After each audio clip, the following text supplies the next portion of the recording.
Are you serious? Are you serious? The revealing of the demon UFOs. That's right. The revealing of the demon UFOs. That's right. If you've ever wanted to learn about extraterrestrials, the greatest book to read is the Bible. The encounters of demons and angelic angels, messengers from God, fills the pages of the Bible from the New Testament and throughout the entire Old Testament. It is all over. And every time man has one of these encounters, it's a supernatural moment that the natural can't handle. Now, even Daniel, in the book of Daniel, had his prayers hindered because of the demonic forces, the extraterrestrial demons of Persia.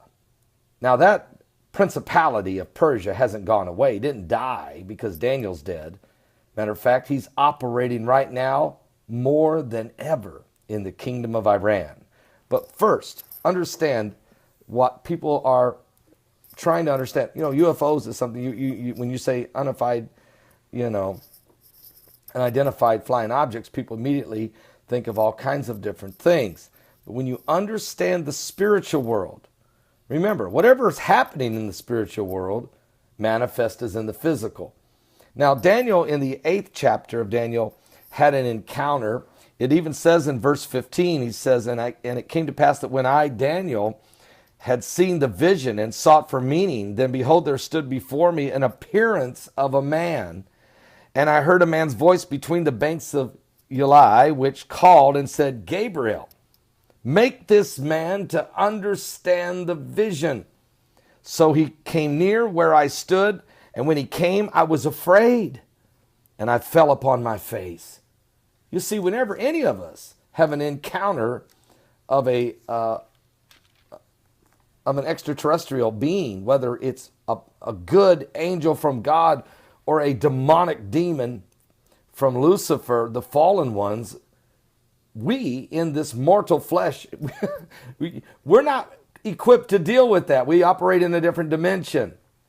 So when they enter into our dimension, it will startle us. It's beyond reality. But it shouldn't be if we read the Bible and understand that there are entities beyond this dimension. They are either God's angelic host, his messengers from the Lord. Your guardian angels are watching out for you if you're a child of God. They are big, they are huge, they are powerful, and the demons know it, and they don't want to deal with them because they've already lost their authority. The fallen ones have been cast out.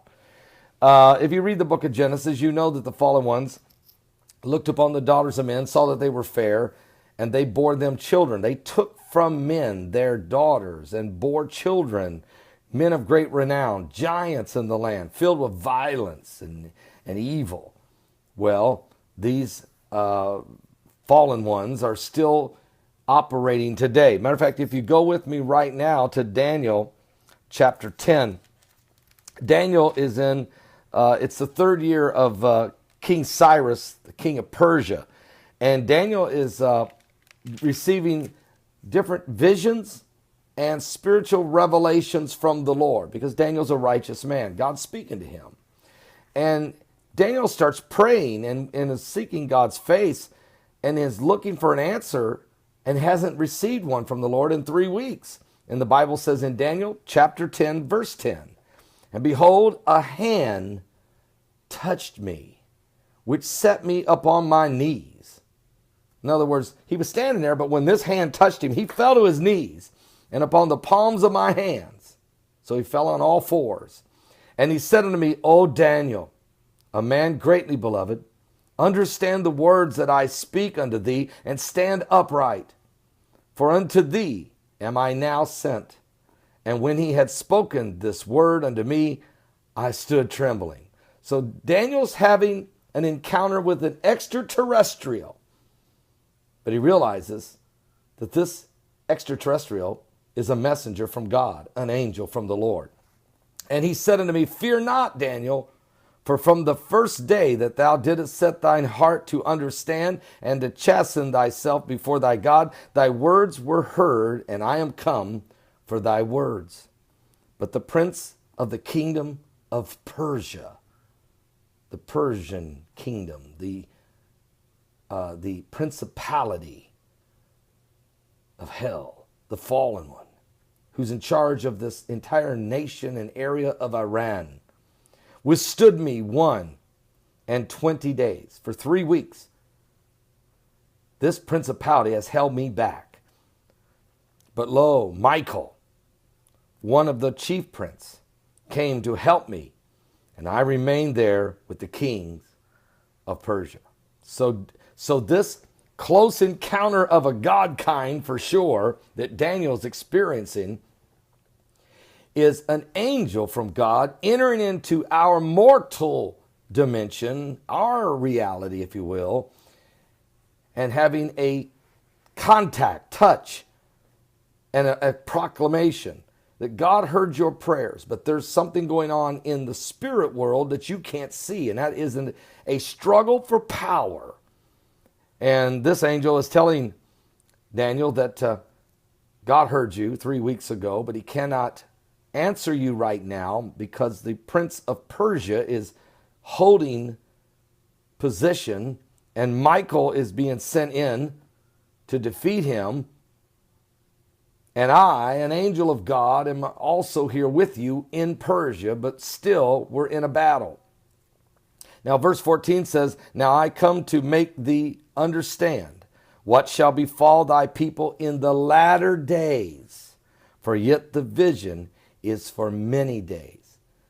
The reason I bring this up, folks, is the encounter that Daniel had with an angelic being from God, an extraterrestrial from heaven, was to give him a message that there were extraterrestrial demons, UFOs, call them what you want, demons, the fallen ones, were operating in the area of Persia, and that the reason that Daniel couldn't get just a quick release and a removal of this principality is because this principality is not going anywhere. It's going to stay here even until the last days, the latter days. Anytime you read in the Bible, the latter days or the latter times, it's talking about right now. So that demon, that demon presence, that principality, that power, that spiritual wickedness operating in high places is still operating there right now in Persia.